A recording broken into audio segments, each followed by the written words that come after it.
За сайн бацгаана бүгдээрээ. Өнөөдөр Python-гийн 9-р хичээлийг үзье. 9-р хичээл өмнөх хичээл дээр 8-р хичээл дээр болохоор бүгдээрээ листний Python дээрх листний талаар үзсэн байгаа. Тэгээд лист нь болохоор ерөнхийдөө янз бүрийн одоо өгөгдлийн хэлбэрийг хадгалах боломжтой ийм өгөгдлийн цуглуулга гэж ярьсан. Тэгээд энэ нь болохоор бас нөгөө нэг хувьсагч гэж ярьсан байгаа. Бас тусдаа нэг хувьсагч байгаа.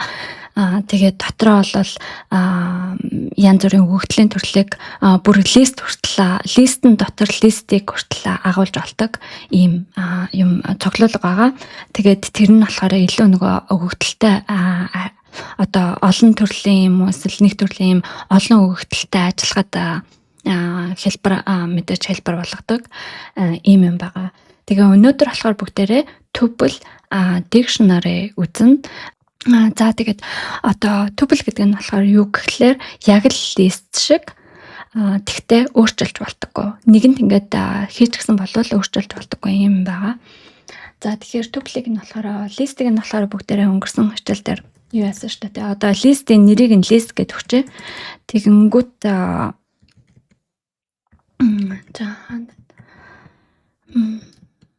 тэгээ листний одоо листийг хийхэд бол энэ дөрвөлжин халтаар ингэж нээж хаадаг гэж хэлсэн шүү дээ. Тэгээд доторх элементүүдийг нь болохоор доторх одоо элементүүдийг нь болохоор таслалаар салгадаг тий. Одоо жишээлбэл 2 болон ямар нэгэн текст өчөө. Энэ дээр би бурууч гэсэн явж байна. Юуныхан гадна талд нь бичсэн явж байна. Тэгээд энэ дотор болохоор ямар нэгэн текст байна. За тэгээд hi гэсэн текст өчөө. Гэх мэтлээ ингээд дотроо элементүүдийг нь болохоор таслалаар салгадаг. Харин tuple-ийг болвол tuple болохоор tag-д нэрлэжээ. Тэгэнгүүт tuple-ийг болохоор дугуй халтанд хийдэг. Тэгээд дугуй халтанд хийчээд одоо жишээлбэл доторх элементүүдийг нь өгье. Тэгээд дээрэс нь одоо миний нэр жишээлбэл тий одоо анар гэд ингээ өгчээ. Тэгэнгүүт энэ tuple-ийг батгаар дараа нь яг листний доторх элементүүдийг өөрчилж байгаа шиг өөрчилж болдоггүй. Болдоггүй байгаа. Яг л лист шиг гэхдээ листийн доторх элементүүдийг нь өөрчилж болдоггүй. Юуг болохоор устгаж болдог. Одоо tuple-ийг бол тэр чигээр нь устгаж болно. Тэрнээс биш юу яаж болдоггүй. Одоо энэ tuple-ийг бол өөрчилж болдоггүй байгаа. За эхлээд бүгдээрээ print гэд одоо ямар tuple хийснэ бүгдээрээ харъя. Тэнгүүтийн 3 болон анар гэд принтлээд өглөө. Тэгээд хэрвээ би одоо delete t гэх юм бол энэ листийг бол тэр чигээр нь устгахж байгаа гэсэн үг. Энэ delete нь болохоор бас листэн дээр ашиглаж болно. Ер нь ямар ч одоо ямар нэгэн хувьсагт хийсэн байлаа гэж бодоход тэрийг нь болохоор ингэж delete хийж болдог, устгаж болдог.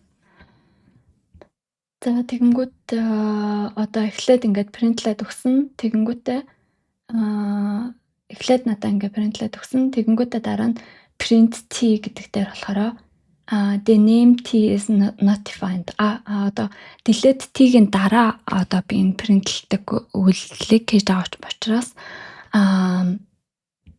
одоо принтлдэг үйлдэлийг хийж байгаа учраас энэ нь болохоор ингээд алдаа заачиж байгаа гэсэн үг. Яг тэгэхээр delete-ийн дараагаас болохоор энэ элемент нь байхгүй болчихж байгаа учраас одоо tuple гэсэн энэ tag гэсэн элемент нь байхгүй болчихж байгаа учраас ингээд алдаа заагаад өгч байгаа гэсэн үг. За тэгээд юм байна. Тэгээд энэ алдааг болохоор одоо эхнээс уншиж эхэлжсэн дээр те ерөнхийдөө ингээд алдаа заалаа гэж бодоход энэ нь болохоор ингээд файл нь болохоор файлын нь хаана байршиж байгаа нь гарч ирээд тэгээд line 5 гэхээр яг 5 дээр 5 дугаар мөрөн дээр print t гэдэгтэй алдаа байна гэж бидэрт энэ алдааг нь хэлж өгч байгаа. Тэгээ ихэвчлэн алдааныхын төрлийг нь энд ингэж хэлдэг. Name error нэрний алдаа байна гэж хэлж өгч जैन. Тэгээд t гэсэн нэр нь болохоор тодорхойлогдоогүй байна гэж биднэрт ингэж алдаа хэлж өгч За тэгээ ерөнхийдөө ирээдүйд болвол мэдээж байнгын алдаатайгаа ажиллана. Тэгээд энэ дээр болохоор одоо би анх удаага энэ хичээлийн зурвал дээр хэлж байна. Алдааг болохоор ингэж хэлдэг одоо уншдаг байхаа. За тэгээд ингээ болчлоо. Тэгээ одоо би жишээлбэл юу яаж болно? Одоо нэг юу лээ. Мэдээж доторх элементийг нь болвол принтлж болно. Элементийг нь болохоор бас ингэж юу яадаг байгаа.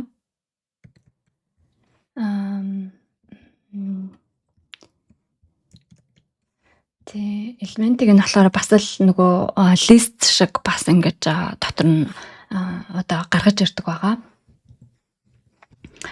Тэгээд би одоо print нүүл гэх юм бол надад 3-ыг принтлж өгөх хэрэгтэй тий. Эхлээд энийг болохоор бүр ингээд аваач одоо шаардлахгүй учраас тэгэнгүүт надад 3-ыг принтлээд өгч байна. Харин print одоо би энэ юг болохоор list шиг өөрчилж болохгүй байгаа. Одоо ингээд тэгээд тэнцүү 4 гэх юм бол энэ алдаа надад одоо явуулангууд T4-ийг 4 болгож type error tuple object doesn't support item assignment гэдэг. Энэ нь болохоор ерөнхийдөө доторх элементийг нь өөрчилж болохгүй л гэж хэлж байгаа гэсэн үг. Тэгээд алдааных нь одоо мөрөн энэ байна. 4-р мөрөн дээр энэ файл дээр болохоор алдаа зааж байна гэж бидэртэй хэлж өгч байна те. За тийм байна. Тэгээ листен дээр болдог штэ. Одоо листен дээр болохоор одоо би ингээд шууд ингээд тэгээд 1-р элемент нь болохоор 2 гэсэн тоо байгаа те. Тэрийг бол 4 гэдээ өөрчилж болно. Тэгэнгүүт би print гэдэнгүүт print list гингүүт list гингүүт надад одоо 4 болон high гэсэн текст надад принтлж өгнө. Эхлээд 3 нь болохоор энэ нэг миний tuple элемент байна. Тэгээд дараа нь 4 болон high гэсэн тексттэй ийм принтлээд одоо листийг нь өөрчлөөд гаргаад. Тэгээд ерөнхийдөө энэ tuple-г болохоор яг list шиг тэгсээр нэ өөрчилж болтгоо гэж харж байна. Тэгээд энийг нь болохоор яагаад энэ листнээс өөр ийм өөрчилж болтгоо одоо өгөгдлийн цуглуулга байх ёстой вэ гэхлээр хэрвээ нэлээд sensitive одоо эмзэг те өөрчилж болохгүй тийм өгөгдлийн хэлбэрүүд байж болно. Тэгээд санамсаргүйгээр өөрчлөхгүй тулд одоо тухайн өгөгдлөө санамсаргүйгээр ямар нэгэн алдаанаас болоод өөрчлөхгүй тулд tuple хэлбэртэйгээр тодорхойлцдог. Тэгээд tuple хэлбэртэйгээр тодорхойлчих юм бол тэрийг одоо устгахаас нааш ямар ч доторх элементүүдийг нь өөрчлөх боломжгүй. Тийм учраас tuple гэж байдаг байх нь. Жишээлбэл ямар нэгэн газрын координат ч юм уу тийм эсвэл ямар нэгэн хүмүүсийн одоо өөрчлөгдөхгүй өгөгдлүүд байж болно. Ямар нэгэн хүний одоо шинж чанарууд байж болно.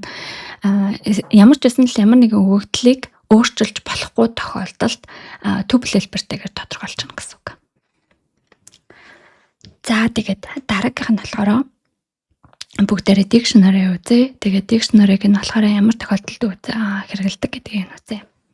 За тэгэхээр dictionary гэдэг нь болохоор яг л list шиг гэхдээ дотроо түлхүүр болон утга гэсэн ингэж хадгалдаг байгаа. Одоо ямар нэгэн одоо өгөгдлийн хэлбэр байлаа, өгөгдөл байлаа гэж бодоход тэр өгөгдлийг ямар нэгэн түлхүүр тоо ч юм уу үгтэйгээр заавал хадгалдаг гэсэн үг.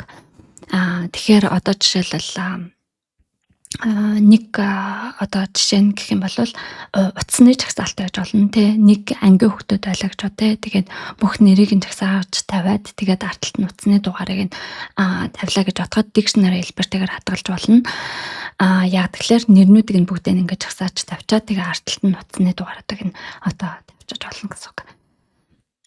Тэгээд зүгээр нэг анхаарах юм нь болохоор бүх нөгөө одоо түлхүүр хэлбэртэй одоо утгууд нь болохоор түлхүүр гэсэн одоо тэр хүүхдүүдийн нэр нь байгаа. Тэр нэрнүүд нь болохоор хоорондоо бүгдээр ялгаатай байх хэрэгтэй. Тэгээ ижил нэртэй хүн байх юм бол ямар нэг юмар овгоор нь юм уу заавал тэгж ялгах хэрэгтэй байдаг. За тэгэхээр dictionary-г нь болохоор одоо нэг жишээ авлаа гэж бодоход нэг хүнийг нэг газар амьдардаг хүнийг одоо тодорхойлох тийм дикшнери авъя. Тэгэнгүүт нь person гэд нэг хүн тий тодорхой нэг хүн байна. Тэгэнгүүт энэ угалзалсан хаалтаар онгойлгож хаадаг дикшнерийг болохоор угалзсан хаалтаар онгойлгож хаадаг. Тэгээд одоо жишээлбэл нэг хүн байлаа гэж бодоход би одоо англиар үгнүүдийг бичээд явчихаа шүү дээ. За одоо жишээлбэл тэр хүнийх нь нэрийг нь name гэд. Энэ нь болохоор түлхүүр байгаа. Зүүн талд нь дандаа түлхүүр байдаг. Тэгэнгүүтээ name гингүүтээ одоо энэ нөгөө нэг одоо name гингүүт би нэг Сара гэж авчихсан шүү дээ. Тэгээд энэ хүнийх нь насан байлаа гэж бодоход тийм энд надад гараад ирлээ. Тэгэнгүүт насан байнгут жишээлбэл 28 настай хүн.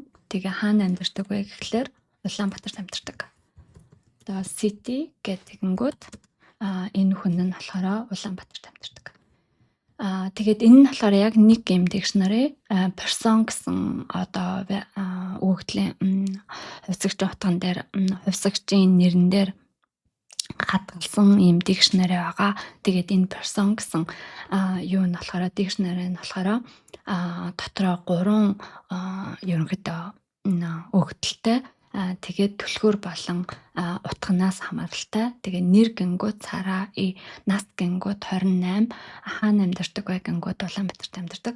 Тэгээд зүүн талд нь дандаа түлхүүрнийх нь утганууд нь тэгээ баруун талд нь болохоор тэгээд энэ юу яадаг. Зүүн талд нь бол дандаа энэ түлхүүрнүүд нь ямар нэгэн текст хэлбэртэй, тэмдэг хэлбэртэй байж болно. Бас дээр нь тоо хэлбэртэй байж болдог. Тэгээд баруун талтай болохоор энэ хоёр тодорхойлох цэгийг тавиад тэгээд утгаа болохоор баруун талтаа тавьдаг. Тэгээд нэг юм нь болохоор бас нөгөө tuple list хоёр шиг бүгдийг нь таслалаар хооронд нь тусгаарладаг байгаа. Тэгээ хамгийн сүүлд нь болохоор таслал тавихгүй. Хамгийн сүүлийн утган дээр нь одоо таслал тавихгүй. Тэгээд дандаа өмнө нь болохоор дандаа таслал тавьдаг. Тэгээд нээсэн бол хаана тий тэгээд юм байдаг. Тэгээд нэг анхаарах юм нь болохоор одоо энэ түлхүүр талдаа зүүн талдаа байгаа энэ түлхүүр өгнүүд юм уу тоонууд байж болно. Эдгээр нь болохоор бүгдээрээ одоо сондгой одоо нэг л байх боломжтой. Одоо ижлэгэн хоёр түлхүүр нэг дикшнери дотор байж болохгүй. Дандаа ялгаатай байх хэрэгтэй байдаг. Тэгээд одоо за ингээд тодорхойлж болно гэж байна. Тэгээд мэдээж энэ юу нь болохоор дикшнери нь болохоор аим уртайж болно. Хэд ч хамаагүй тийм уртайж болдог. Дикшнери нь болохоор яг л лист шиг тэгтээ туплес болохоор ялгаатай. Лист шиг тэгтээ дотроо өгөгдлүүдийг болохоор түлхүүр болон өгөгдлийн утга гэж ингэж хадгалдаг. Тэгэхээр лист шиг гэхээр би одоо доторх элементүүдийг өөрчлөх боломжтой гэсэн үг. Тэгээд доторх элементүүдийг нь яаж одоо хүрдэг юм бэ гэхлээр юун дээр одоо нөгөө нэг person гэж аваад тэгээд одоо printly те би одоо тэр утгыг нь printly гэж бодлоо гэж бодоход person гэдэг одоо нэг dictionary-ийн нэрийг нь аваад тэгээд доторх элементийг нь би ингэж одоо printlэх гэж байгаа. Тэгэнгүүт дөрвөлжин хаалт яг л нөгөө юу tuple болон list дээр хэрэгэлдэг шиг дөрвөлжин хаалт аваад тэгээ би одоо нэрийг нь printleh гэж бодъё. Тэгэнгүүт name гэж биччихнэ. Тэгэнгүүт надаа одоо энэ дээр болохоор энэ нөгөө түлхүүрнийхэн утгыг нь ингэж авдаг байгаа. Тэгэнгүүт надаа утгыг нь printlж өгнө. Dictionary дээр. Тэгэнгүүт Сара гэд printlээд гаргаад ирлээ те. Тэгэхээр листэн дээр юун дээр dictionary-д яадаг гэхэлэр түлхүүрийнхэн утганы тусламжтайгаар одоо өгөгдлийг нь өөрчилж болдог. Эсвэл одоо ямар нэг юм хийж болдог гэсэн үг. Тэгэхээр Сара гэд гараад ирлээ. Хэрвээ би энэ дээр age гэж гаргасан бол age гэсэн болвол жишээлбэл надад одоо насыг нь принтлж өгнө. Тэгээ насыг нь принтлээд өглөө. Одоо dictionary дээр бол утгыг нь яаж өөрчлөлийг гэх юм бол түлхүүрийн тусламжтайгаар одоо листний dictionary-гийн утга руу ингэж өөрчилж эсвэл ингэж авч болдог, хэрэглэж болдог. Тэгэхээр person гэсэн dictionary-га бичээд тэгээд энэ одоо түлхүүр нь болохоор age гэж байгаа. Тэгээд одоо насыг засаа гэж одоо буруучсан байжгаад тэгээд заслаа гэж бодоход одоо 28 биш 29-тэй гэж байлаа гэж бодоход би ингээд тавьчингууд одоо миний list age гэсэн түлхүүрэнд орох утга нь болохоор өөрчлөгдөн гэсэн үг. Print person гэдэгнгүүд одоо нас нь 29 болсон байна. Name Sara, age 29, city Улаанбаатар гэж. Тэгээд ямар нэгэн одоо юун доторх одоо dictionary доторх утгыг нь одоо устгалаа гэж бодоход бас л биний түрүүний хэлсэн шиг одоо ямар нэгэн утгыг нь бүр устгая гэж бодъё те. Тэгэх юм бол бас түлхүүрийн тусламжтайгаар person гэд тэгээд энэ дээр одоо санал болгох байгаа нь болохоор age нас гэж байна. Тэгээд нас гэсэн түлхүүр болон утгыг нь устгая гэдэг юм бол ингэж болно. Тэгвэл дараа нь print person гэд ингээд принтлэх юм бол person гэд принтлэх юм бол надаа одоо age гэсэн утга нь болохоор устгагдчихсан байгаа. City Улаанбаатар, name Sara гэт ингээд гараад ирлээ. Тэгээд ерөнхийдөө одоо ямар нэгэн дата одоо өгөгдөл дээр ажиллаж байгаа тохиолдолд бас нөгөө одоо ямар нэгэн dictionary-ийн бүх түлхүүрүүдийг нь мэдмээр шаардлагатай болж болно. Тэгэх юм бол яадаг гэхэлэр ийм функц байдаг. Одоо print гэдэг одоо миний бүх түлхүүрүүдийг те одоо надад түлхүүрүүд нь хэрэгтэй байна гэж яаж та те. Тэгэнгүүт ийм команд байдаг. Person гэж нөгөө нэг dictionary-ийн нэрийг нь бичээд цэг keys гэх юм бол түлхүүрүүд гэд тэгээд ингэх юм бол надад бүх түлхүүрүүдийг нь принтлж өгнө. Dictionary keys name age city. Энэ нь болохоор энэ миний person гэж тодорхойлсон dictionary дээрх бүх түлхүүр утгууд нь надад принтлээд гараад ирлээ гэсэн үг. Тэгээд бүх одоо надад болохоор бас зөвхөн утгууд нь хэрэгтэй байна. Түлхүүрүүд нь хэрэггүй. Зөвхөн утгуудыг би хармаар байна гэж бодоход values хэрэгэлдэг байгаа. Одоо тийм юугаа бичээд dictionary-ийн нэрийг бичээд тэгээ values гэдэг нь болохоор утгууд нь гэсэн үг. Биччихэнгүүт надад бүх одоо юуг нь принтлээд гаргаад байна гэсэн үг. Эхлээд би нөгөө case-ийг принтлсэн болохоор name age city гэсэн key-нүүд нь гарч ирээд түлхүүрүүд нь гарч ирээд тэгээд values гэдгийн доор нь болохоор Сара 28 Улаанбаатар гэсэн value гэсэн утгууд нь гараад ирж байгаа гэсэн үг. Тэгээ бас дээр нь print items гэж байдаг. Person items гэн энэ нь болохоор одоо бидэрт болохоор яг одоо нэг элемент болгоныг нь өгдөг байна. Одоо name-ийн доор Сара гэж байгаа, age-ийн доор 28 city болон Улаанбаатар гэх мэтчлэн доторх элементүүдийг ингээд бид нар тус нь ингээд принтлээд гаргаад ирчдэг. Бид нар хэрвээ ямар нэгэн одоо өгөгдөл дээр ажиллаж байгаа юм бол заримдаа ингээд утгыг ингээд яг нүдээр харах хэрэгтэй байдаг. Тийм учраас тийм тохиолдолд энэ юмнууд нь болохоор хэрэгтэй байдаг бахны доторх одоо зохион байгуулалтыг нь харахын тулд зохион байгуулалт утга гэх мэтлэн зүйлүүдийг харахын тулд тэгээд бас нэг юм дууртахад болвол одоо ямар нэгэн юм dictionary ингээд тодорхойлсон байлаа гэж бодоход яг листэн дээр одоо листэн дотор листийг тодорхойлж болдог. Одоо лист нь ямар нэгэн лист ингээд хийчингөө дотор нь бас листийг элемент болгож тодорхойлж болдог шиг dictionary дээр ч гэсэн одоо ямар нэгэн dictionary-г бас юу яаж болно. Одоо нэрийг нөгөөд тэгээ энэ талд нь болохоор dictionary ямар нэгэн dictionary-г тодорхойлж болдог. Тийм байгаа. За тэгээд Өнөөдөр болохоор бүгдээрээ tuple гэдгийг юу гэдгийг нь үзлээ. Тэгээд нөгөөх нь болохоор dictionary гэдэг нь болохоор юу гэдгийг нь үзлээ. Тэгээд одоо мэдээч нэг эхлэх ийм хичээлүүд дээр болохоор анх шатны хичээлүүд дээр болохоор ер нь юу вэ гэдэг ингээ үзээ явчихж байгаа. Тэгээ ирээдүйд мэдээж анхандаа бол юу вэ гэж эхэлж ингэж одоо шинж чанаруудыг нь үзчихээ. Тэгээд дараа нь яг хэрэглэн дээр одоо жишээлбэл ямар нэгэн өгөгдөл боловсруулах ч юм уу тийм дээр тодорхой жишээн дээр илүү их мэдлэгээ баттгаж тэгээ яг хэрэглээг ингэж сурдаг байгаа. Тийм болохоор алхамаар хичээлүүдээ одоо аль болох толгойдоо оруулах хэмжээнд нэг удаа одоо заавал чийжлэхгүй байсан ч хамаахгүй ерөнхийдөө нэг сайхан ойлгох гээд оролдоод дундуур нэг явцсан байхад зарим юм чийжлэхгүй байсан ч гэсэн дараагийн удаа ямар нэгэн жишээ одоо өгөгдөл боловсруулах гэсэн ямар нэгэн жишээн дээр ажиллангууд тэр өмнө жоохон ингэж нухаж суусан одоо мэдлэг нь илүү их батцдаг байгаа. Тийм учраас заавал намайг ингээ хичээлүүд ингээ хийж хахад заавал нэг удаа чийжлэхгүйсэн тамаагүй нэг удаа ойлгох гээд оролдох хэрэгтэй шүү. Тэгээд одоо өнөөдөр болохоор энэ tuple dictionary-г үзлээ. Дараагийн хичээлдээ болохоор бүгдээрээ функц гэж юу вэ гэдгийг үзнэ. За тэгээ хичээлээ дагаж хийгээрэй. Дараагийн хичээл дээр уулзтлаа. Түр баярлалаа.